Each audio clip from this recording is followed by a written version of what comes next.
just describe for us, let's take a beat, really frame it for us, how much volume has just dropped off in the last few weeks? Yeah, about a third of the import volume, which means give or take about 50,000 20-foot equivalent units gone off the arrivals coming in next week. From next week is when you expect to see this really hit? That's correct, and that matches up. The announcement's back on April 2nd, then on April 8th, a little bit of a change on everybody, ex-China, Mexico, Canada, and those arrivals are coming at us this weekend. We'll, of course, dedicate time to your port, but I'm just wondering how you're anticipating this rolls and ripples through the economy from here, how it hits trucking, when this turns up on the shelf. What's the distance, the time, from when you see a drop-off in volume and when we, as consumers, see the shortages? Right, so CEOs are telling me, hit the pause button, right? I'm not going to import anymore at these kind of prices. Let's wait and see. I don't know if it's going to be 2 hours, 2 days, or 2 weeks till I get some clarity.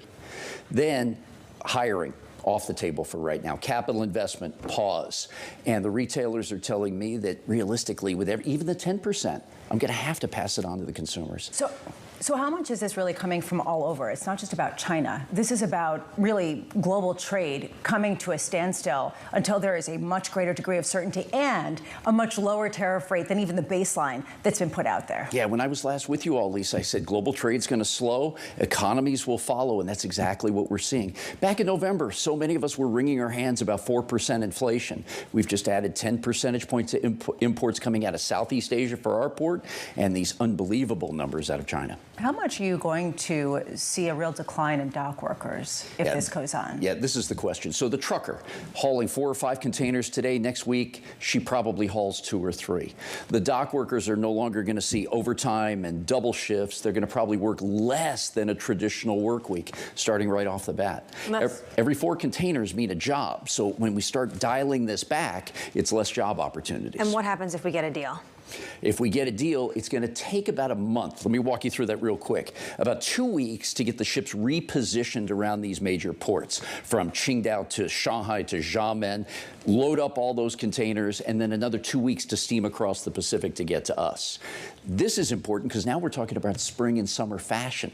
So we're kind of at a crux here that we've got to have something pretty quick. And back to school, which is going to be, I think, very critical when it comes to political pushback for this administration. We have a story out, it was anecdotal reporting as well. We've heard about China quietly starting to exempt about a quarter of U.S. imports. Are any U.S. importers exempting Chinese tariffs? Is there a way to get around the 145%?